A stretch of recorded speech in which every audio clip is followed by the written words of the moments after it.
Hello, so my name is Sandra Bassa, and this is my student-assigned online discussion assignment. I'm currently a little sick, so my voice is bad. But I would like to begin the discussion of The Conjure Man Dies by Rudolph Fisher.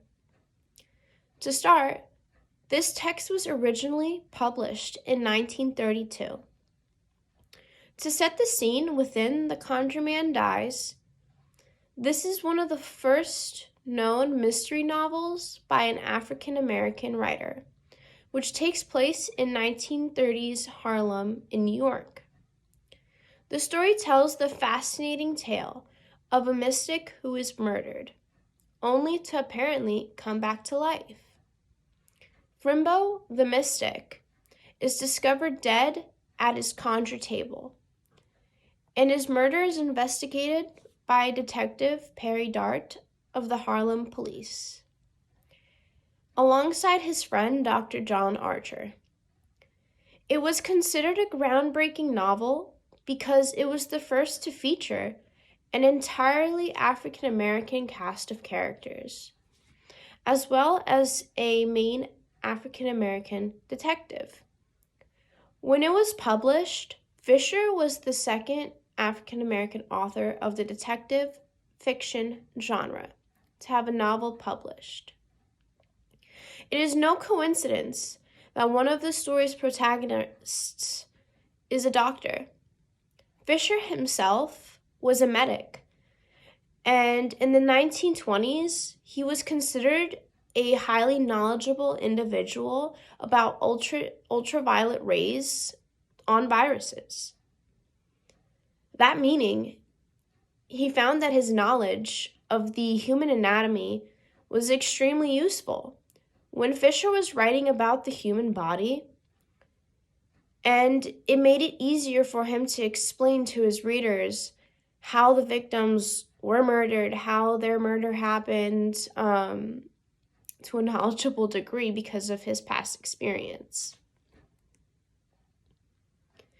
This text was definitely a monumental achievement for the time, for the reasons of its legacy.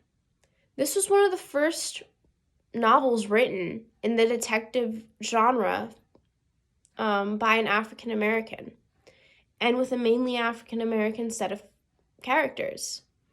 During this time, we are still struggling with the Great Depression, that being when this novel was written. The Great Depression started in 1929 and still continued on for about a year after this novel was published, so it was something that the author was going through. Fisher was interested in promoting Pan-Africanism, which is just the empowerment of them. He also believed in empowering women.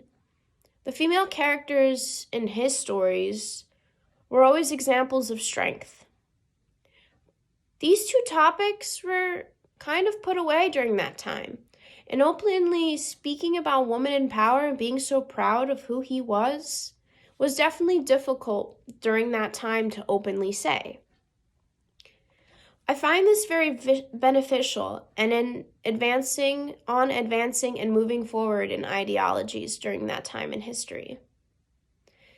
It was beneficial and definitely helped spread the movement for these things, and talk grew. With research that has to do with women during that time, women were only granted the right to vote about 12 years prior before the release of this book.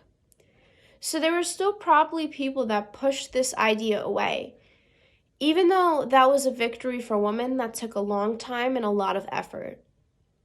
You can say that this book was definitely beneficial for these reasons, alongside featuring the cast of fully African American individuals. So, a little background about this is the tale of the Conjure Man, also known as Frimbo, is supposedly found dead. At the beginning of the story, a physician, John Archer, and a detective, Perry Dart, tries to put together evidence and clues to figure out who had murdered him. They have many suspects that could be the murderer, based on different reasons and based on different circumstances dealing with the conjurer. Many people did not like him and actually wanted him dead. As the story and the investigation move on, they narrow it down to the possibility of two people, Jinx Jenkins and Dottie Hicks. Jenkins was put in jail because his fingerprints were found on the weapon, and his handkerchief was found down Frimbo's throat. During this time, many African American people wanted to make sure their goals were priority and were in order. You know, the pressures of the Great Depression and just leaving the era of the 20s. Perry Dart from the novel was one of the first detectives that Harlem had had. John Archer was a physician. Frimbo had a bachelor's degree from the University of Harvard and was a well-known worker in the area. The people of this era made money in any way possible because of the strain on financial situations. Other characteristics of the people at the time was the way that they liked to dress. When women went to parties or meetings, they always tried to dress to impress, per se. A quote that I find in the book that highlights this is, "Her flame chiffon dress, normally long and flowing, had been caught up bit by bit in her palms." This was on page 102. So I find the irony within this sentence to highlight a lot of what was happening during that time. You're leaving an era of flamboyant times in the 20s. You know, dressing mattered a lot. How you showed off your wealth mattered a lot. You like to have a good time. And now you're getting pushed into this era of difficulty, financial burden, poverty, housing crisis. How you're going to eat the next day. So I feel like this quote has a lot to say during that time. This novel was impeccable for the time, with its forward thinking and changing within society's standard ideologies. With being one of the first books and author within the detective novel genre, it created growth for this area. This was definitely an accomplishment for the time, and including the empowerment of women in the novels helped forward that change.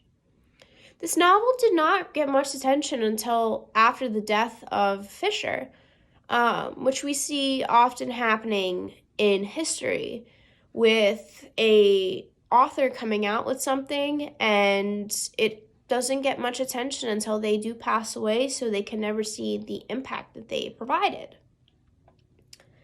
Briefly, I would like to discuss the central themes for this novel, since I feel like it could have something to offer.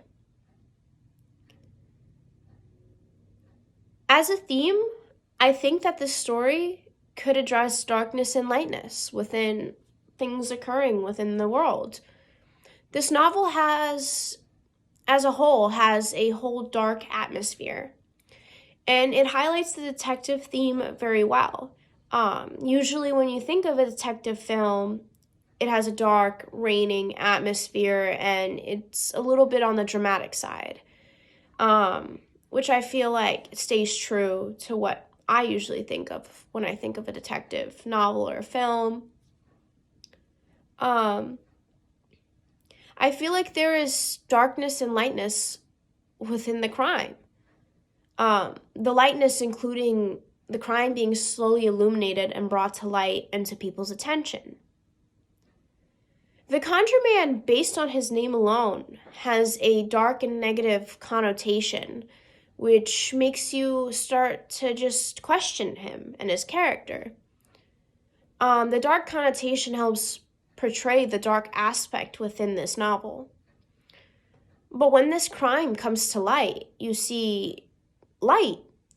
This is when crimes come to light, they can garner sympathy from the mass of the people viewing the crime occurrence. This, in a way, can be a statement that there cannot be darkness without light. There is a mix of two. Overall, this novel was very impactful for the forward thinking that it offered, and with the use of a full African American cast, and talking about women so highly in his other works, I believe this individual should have received more credit than he did, except after his passing. So that is my student online discussion. Thank you so much.